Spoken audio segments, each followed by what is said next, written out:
चलिए स्टार्ट करते हैं क्लास 10th का मॉडल पेपर। चलिए साइंस का मॉडल पेपर है। आज पहला क्वेश्चन दे रखा है इसमें, नाइट्रोजन परमाणु में उपस्थित संयोजी इलेक्ट्रॉनों की संख्या लिखिए। नाइट्रोजन का परमाणु क्रमांक 7 और परमाणु भार कितना होता है 14। तो इसमें जो इलेक्ट्रॉनों की संख्या बताना है, तो इसमें इलेक्ट्रॉनों की संख्या कितनी हो जाएगी। इसमें वैलेंसी इलेक्ट्रॉनों की संख्या कितनी होती है 5। कितना होता है 5। चलिए नेक्स्ट क्वेश्चन पे चलते हैं। अगला क्वेश्चन दे रखा है, प्रेरित विद्युत धारा की परिभाषा लिखिए। क्या लिखना है, प्रेरित विद्युत धारा की परिभाषा लिखिए। विद्युत धारा क्या होता है,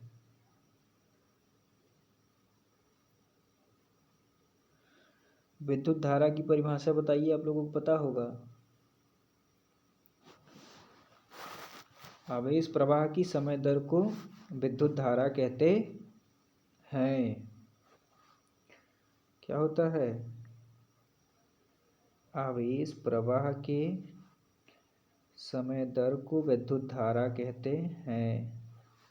ठीक है, चलिए नेक्स्ट क्वेश्चन की तरफ चलते हैं। अगला क्वेश्चन दे रखा है कि भोजन का अधिकांश पाचन और अवशोषण कहाँ होता है। भोजन का अधिकांश पाचन और अवशोषण कहाँ होता है, क्षुद्रांत में, ऑप्शन बी यकृत में, ऑप्शन सी अमाशय में, ऑप्शन डी बृहदांत में। तो बताइए इसमें से कौन सा ऑप्शन सही है। भोजन का अधिकांश पाचन और शोषण कहाँ होता है, क्षुद्रांत में। कहाँ होता है, जो भी क्षुद्रांत आंसर बताएं बिल्कुल सही है। चलिए नेक्स्ट क्वेश्चन की तरफ चलते हैं, और एक बार आप इसको शेयर कर दीजिए पहले, क्योंकि ज़्यादा से ज़्यादा लोगों के पास ये पहुंच जाए, और जितने भी लोग हाई स्कूल के छात्र हैं वो प्रैक्टिस कर सकें। और इस प्रैक्टिस पेपर से क्वेश्चन ज़रूर आएंगे, ऐसा मान के चलिए, क्योंकि हर बार आते हैं तो इस बार भी आने की संभावना है। अगला क्वेश्चन दे रखा है, किसी प्रतिरोधक का प्रतिरोध उसमें प्रारंभिक मान का आधा कर दिया गया है। ऐसा करने में यदि परिपथ के अन्य प्राचलों को परिवर्तित न किया जाए तो इस प्रतिरोध में तापमान प्रभाव हो जाएगा।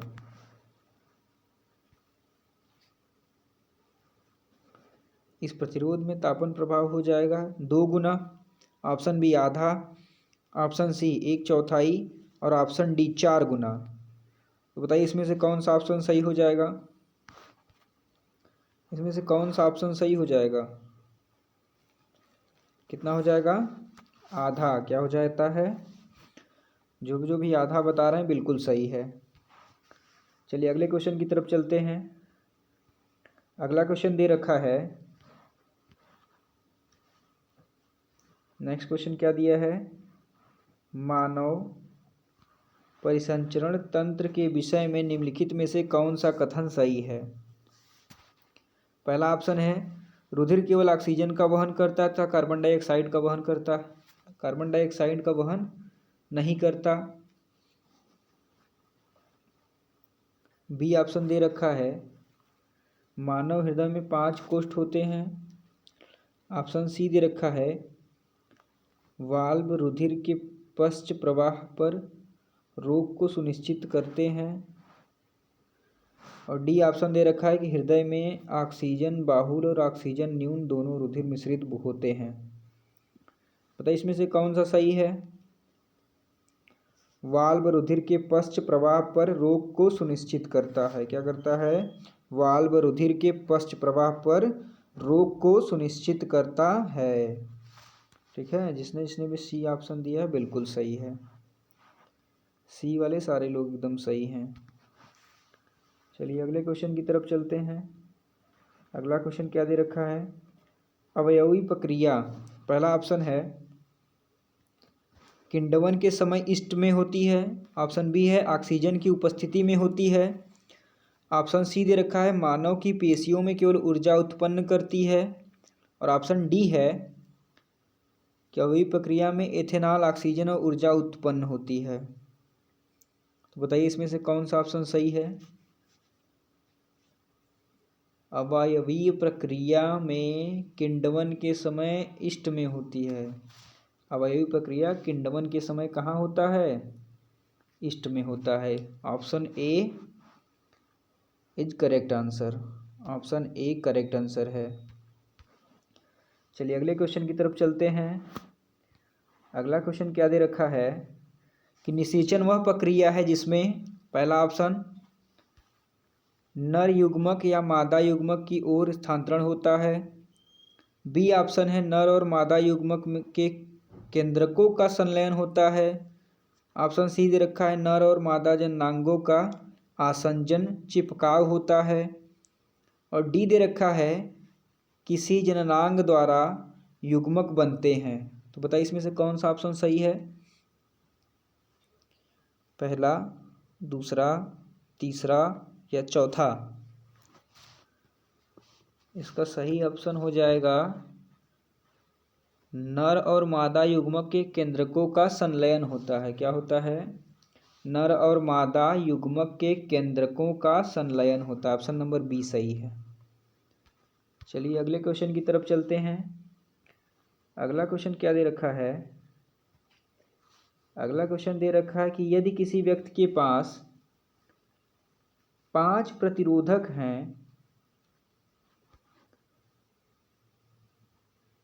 जिनमें प्रत्येक का प्रतिरोध 1/5 ओम है, तो वह संयोजित करके कितना अधिक प्रतिरोध प्राप्त कर सकता है। यदि किसी व्यक्ति के पास 5 प्रतिरोधक हैं जिनमें से प्रत्येक का प्रतिरोध 1/5 ओम है, तो वह संयोजित करके कितना अधिकतम प्रतिरोध प्राप्त कर सकता है। अधिकतम प्रतिरोध कब मिलता है, जब रेजिस्टेंस श्रेणी क्रम में हो, R1 R2 प्लस R3 इस तरह डट डट डट अपना जेट हो, तो सबसे ज़्यादा श्रेणी क्रम में अधिकतम हो सकता है। तो इसको संयोजित कर लीजिए श्रेणी क्रम में, कितना हो जाएगा, R बराबर R1 कितना दे रखा है 1/5 प्लस R2 कितना दे रखा है 1/5 प्लस R3 कितना दे रखा है 1/5 प्लस R4 कितना दे रखा है 1/5 प्लस R5 कितना दे रखा है 1/5। तो सब में हर समान है तो कितना हो जाएगा 5/5 और 5 कट जाएगा, कितना आया 1 ओम। कितना आएगा, अधिकतम प्रतिरोध कितना प्राप्त किया जा सकता है, 1 ओम का प्रतिरोध प्राप्त किया जा सकता, कितना, ऑप्शन नंबर ए बिल्कुल सही है। अधिकतम 1 ओम का प्रतिरोध प्राप्त किया जा सकता है। चलिए नेक्स्ट क्वेश्चन की तरफ चलते हैं। अगला क्वेश्चन क्या दे रखा है, फ्लेमिंग के दक्षिण हस्त नियम बताना है। पहला ऑप्शन है प्रेरित धारा का परिमाण, ऑप्शन बी है चुंबकीय क्षेत्र का परिमाण और ऑप्शन सी है प्रेरित धारा की दिशा। तो बताइए इसमें से कौन सा ऑप्शन सही हो जाएगा। तो फ्लेमिंग का दक्षिण हस्त नियम बताता है प्रेरित धारा की दिशा। ऑप्शन नंबर सी बिल्कुल सही हो जाएगा। कौन सा, ऑप्शन नंबर सी, प्रेरित धारा की दिशा। डी ऑप्शन भी है, प्रेरित धारा की दिशा और परिमाण दोनों नहीं, केवल प्रेरित धारा की दिशा बताता है। चलिए नेक्स्ट क्वेश्चन की ओर चलते हैं।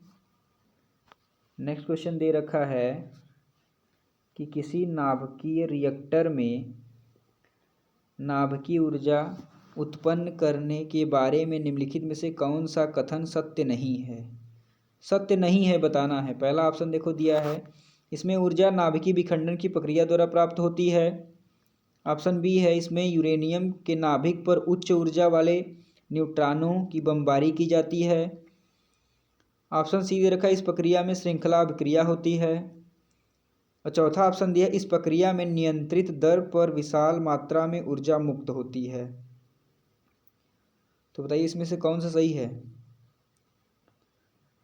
चारों ऑप्शन में से कौन सा ऑप्शन सही है? इसमें यूरेनियम के नाभिक पर उच्च ऊर्जा वाले न्यूट्रॉनों की बमबारी की जाती है। ऐसा तो प्रक्रिया नहीं होता, इसमें नाभिकीय विखंडन होता है, श्रृंखला अभिक्रिया होती है, विशाल मात्रा में ऊर्जा मुक्त भी होता है। केवल बी वाला ऑप्शन ऐसा है जो नहीं होता है। ठीक है, तो इसका कौन सा ऑप्शन सही हो जाएगा? B number. बी नंबर बिल्कुल सही है। चलिए नेक्स्ट क्वेश्चन की ओर चलते हैं। अगला क्वेश्चन दिया है, पृथ्वी के पृष्ठ पर ऊर्जा का सबसे बड़ा स्रोत। पृथ्वी के पृष्ठ पर ऊर्जा का सबसे बड़ा स्रोत, जैव मात्रा, बायोगैस, सौर विकिरण, सी ऑप्शन है ज्वारभाटा और डी ऑप्शन है पवन। तो बताइए इसमें से कौन सा आंसर सही हो जाएगा? पृथ्वी के पृष्ठ पर ऊर्जा का सबसे बड़ा स्रोत है, इसका आंसर आप लोग कमेंट बॉक्स में बताइएगा। कौन सा इसमें सही है, आप कमेंट बॉक्स